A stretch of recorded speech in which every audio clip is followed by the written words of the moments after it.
বন্ধুরা, তো তোমরা আমাকে দেখতেই পাচ্ছ যে আমি একটা খুব সুন্দর জায়গায় এসেছি। তো কোথায় এসেছি সেটা তোমাদেরকে ফার্স্টে আমি বলবো না, লাস্টে একদম বলে দেবো।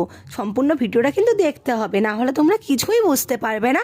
ফার্স্টেই তোমাদের সাথে আমি শেয়ার করব এটার মেন আকর্ষণ, যে কত সুন্দর ভোগ চড়ানো হয় এবং মানুষজনকে কত সুন্দর সেবা দেওয়া হয়। তো দেখতেই পাচ্ছ, আমি জানি আমি ঠিকঠাক বলতে পারছি না, যেমন পাচ্ছি সেমনই তোমাদের সাথে আমি বলে কিছুটা চেষ্টা করছি। কিছু ভুল হলে প্লিজ কিছু মনে করো না। তো দেখো, সবাই বসে গেছে মহাপ্রভুর প্রসাদ নেওয়ার জন্য। আমার তো খুব ভালো লাগছিল। তো দেখো কত লোক হয়েছে, আমি ভিডিওটা ঠিকঠাক করতে পারিনি যেহেতু চারিদিকে প্রচুর লোকজন ছিল, ভীষণই ভিড় ছিল। তো দেখো আমি যাচ্ছি ভেতরে।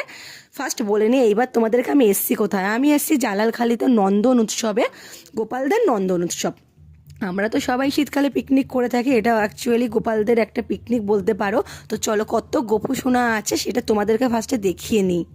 श्री कृष्ण गोविंद हरे मुरारी, हे नाथ नारायण वासुदेवा।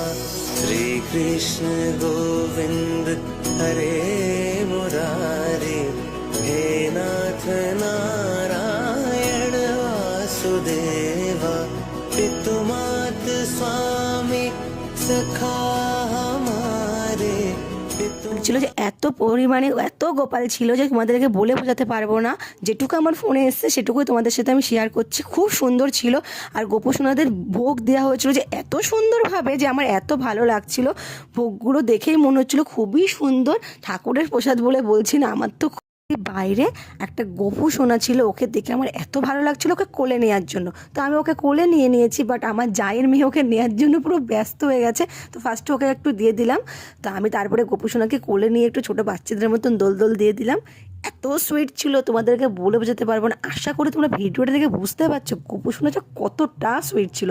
গোপু সোনাটার সাথে আমাকে কেমন লাগছে বলো কিন্তু।